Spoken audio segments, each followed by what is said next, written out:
Assalamualaikum warahmatullahi wabarakatuh. Halo anak-anak semua. Apa kabar hari ini? Semoga kita semua selalu sehat. Hari ini kita akan belajar tema 3, makanan sehat, subtema 1, bagaimana tubuh mengolah makanan. Pembelajaran 1. Bagaimana anak-anak semua? Apakah sudah siap untuk belajar hari ini?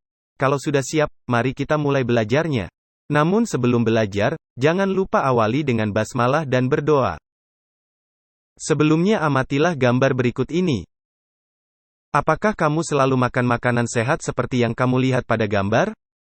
Contoh makanan sehat antara lain, makanan pokok, nasi merah, ubi, roti, dan roti gandum, lauk hewan, telur, ayam, ikan, daging, susu, dan keju, lauk nabati, kacang-kacangan, tempe, dan tahu, sayur, wortel, brokoli, kembang kol, buncis, jagung, dan tomat, buah, pepaya, semangka, jeruk, alpukat, buah naga, dan mangga.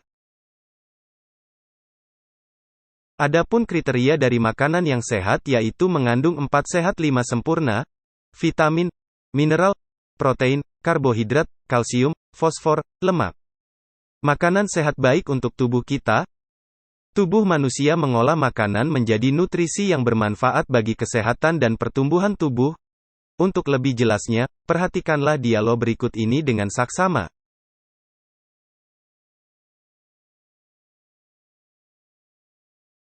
Dayu, Edo City.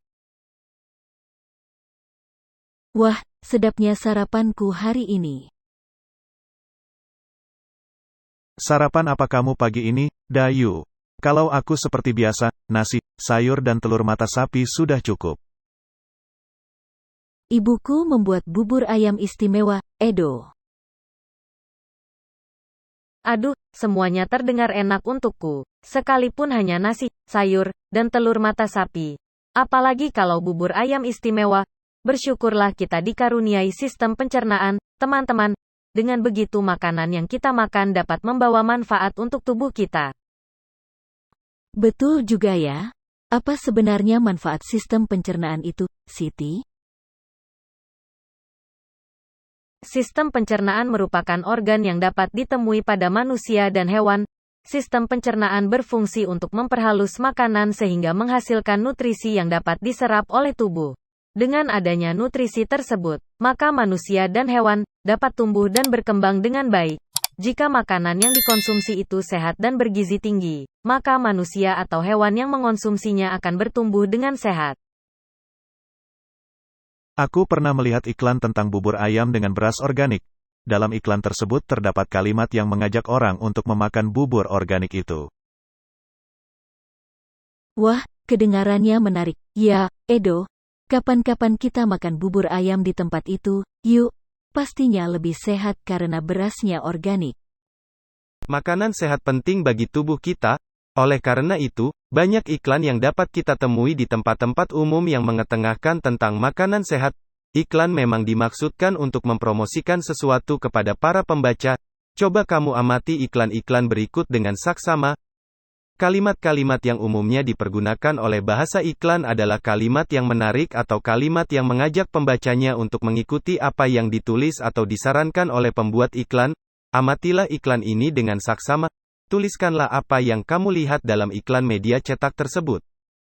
Pada iklan tersebut aku menemukan 3 gambar dan 3 tulisan.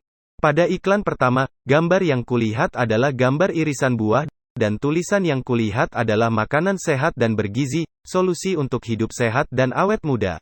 Pada iklan kedua, gambar yang kulihat adalah seorang anak sedang menyantap potongan semangka, dan tulisan yang kulihat adalah makanan sehat dan bergizi penting untuk pertumbuhan otak anak Anda. Pada iklan ketiga, gambar yang kulihat adalah gambar sayur dan buah-buahan, dan tulisan yang kulihat adalah cintai jantung Anda konsumsi sayur dan buah segar manfaat prima dengan rasa yang dahsyat. Berdasarkan ketiga kalimat iklan tersebut, kita mengetahui bahwa setiap kalimat iklan terdapat kata kunci. Kata kunci iklan adalah kata atau frasa yang digunakan untuk mencocokkan iklan Anda dengan istilah yang ditelusuri orang-orang. Ciri-ciri sebuah kata kunci adalah terdiri dari satu kata atau dua kata yang membentuk sebuah frase kata, mengandung kata yang unik yang terdapat dalam sebuah bacaan, mewakili sebagian besar, keseluruhan topik, konsep atau informasi dari sebuah bacaan. Kata kunci yang aku temukan dalam iklan adalah pentingnya makanan sehat dan bergizi. Alasanku memilih kata tersebut sebagai kata kunci iklan adalah karena kata tersebut mewakili informasi utama atau kalimat utama dalam iklan. Dengan menemukan kata kunci pada iklan-iklan makanan sehat, kita jadi tahu bahwa masyarakat kita sudah banyak yang peduli tentang pentingnya makanan sehat. Penyempurna makanan sehat adalah susu. Seperti kita ketahui, susu umumnya dihasilkan oleh sapi. Sapi termasuk kelompok hewan yang disebut ruminansia. Sapi memulai proses menghasilkan susu dengan mengunyah rumput secara kasar sebelum menelannya ke dalam lambung pertamanya yaitu rumen atau perut besar. Rumput bercampur dengan air dalam rumen dan kemudian dipecah oleh bakteri khusus. Setelah rumput dipecah, selanjutnya rumput memasuki perut kedua yaitu reticulum. Pada bagian reticulum, rumput dilunakkan dan dibentuk menjadi gumpalan kecil yang disebut kat.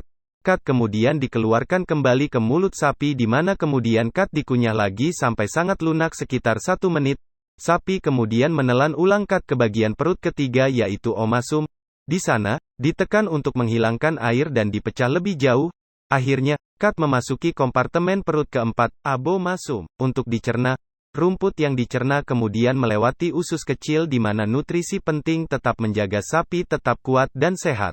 Nutrisi yang diterima sapi dari makan rumput kemudian diubah menjadi susu oleh 4 kelenjar susu di ambing setelah sekitar 2 atau 3 hari.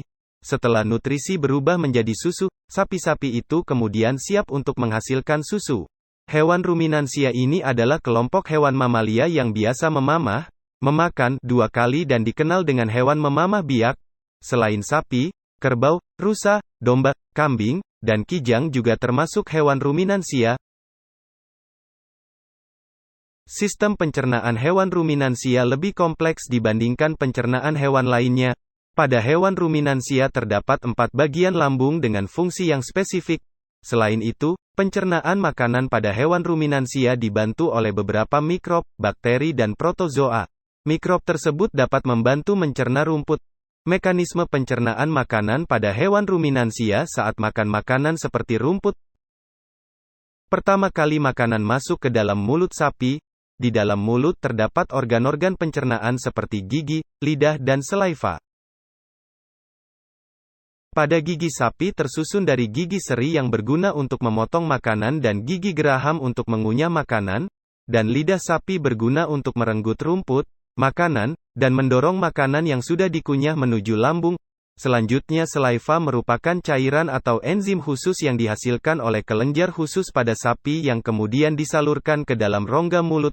Salaiva berperan dalam proses pencernaan kimiawi.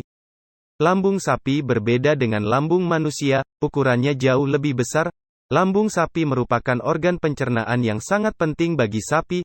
Lambung sapi terdiri atas 4 bagian, yaitu rumen, retikulum, omasum dan abomasum. Oleh karena itu, sapi dikatakan memiliki 4 perut. Pada bagian perut pertama yaitu rumen atau disebut perut besar merupakan tempat terjadinya pencernaan dengan bantuan mikroba, bakteri. Di sini makanan dicerna hingga menjadi bubur dengan gerakan mengaduk yang dilakukan oleh dinding rumen. Pada saat sapi beristirahat, makanan kembali ke mulut dan dikunyah kembali. Setelah dikunyah untuk yang kedua kalinya, makanan masuk ke retikulum, perut jala. Bagian perut yang kedua yaitu retikulum atau perut jala. Di dalam retikulum, makanan kembali mengalami proses fermentasi dengan bantuan bakteri anaerob dan protozoa. Di dalam bagian perut ini, terjadi proses absorpsi dan penyaringan benda-benda asing yang masuk bersama makanan sehingga tidak masuk ke omasum, perut kitab. Bagian perut yang ketiga yaitu omasum atau perut kitab. Di dalam omasum, makanan dicerna dengan bantuan enzim pencernaan. Selanjutnya, makanan masuk abomasum. Bagian perut yang keempat yaitu abomasum atau perut masam. Perut bagian inilah yang sebenarnya disebut dengan lambung. Di sini makanan dicerna dengan bantuan enzim pencernaan pepsin yang dihasilkan oleh abomasum. Setelah melewati seluruh proses pencernaan makanan di dalam abomasum, makanan bergerak menuju usus halus. Panjang usus halus seekor sapi dewasa dapat mencapai 40 meter. Di dalam usus halus, terjadi proses absorpsi dan fermentasi. Selanjutnya, sisa-sisa makanan akan dikeluarkan melalui anus. Berdasarkan penjelasan di atas dapat kita buat diagram proses pencernaan pada hewan ruminansia yaitu sapi sebagai berikut. Bagaimana anak-anak semua, sudah paham terkait materi pembelajaran kita hari ini? Mudah-mudahan anak-anak bisa memahami dengan baik. Sekian pembelajaran kita hari ini, terima kasih telah menonton sampai akhir, sampai jumpa di video pembelajaran berikutnya. Kalau kamu suka dengan video ini, jangan lupa subscribe, like and share ke teman-teman kamu juga. Selamat belajar, semoga sukses, sampai ketemu lagi di pertemuan berikutnya.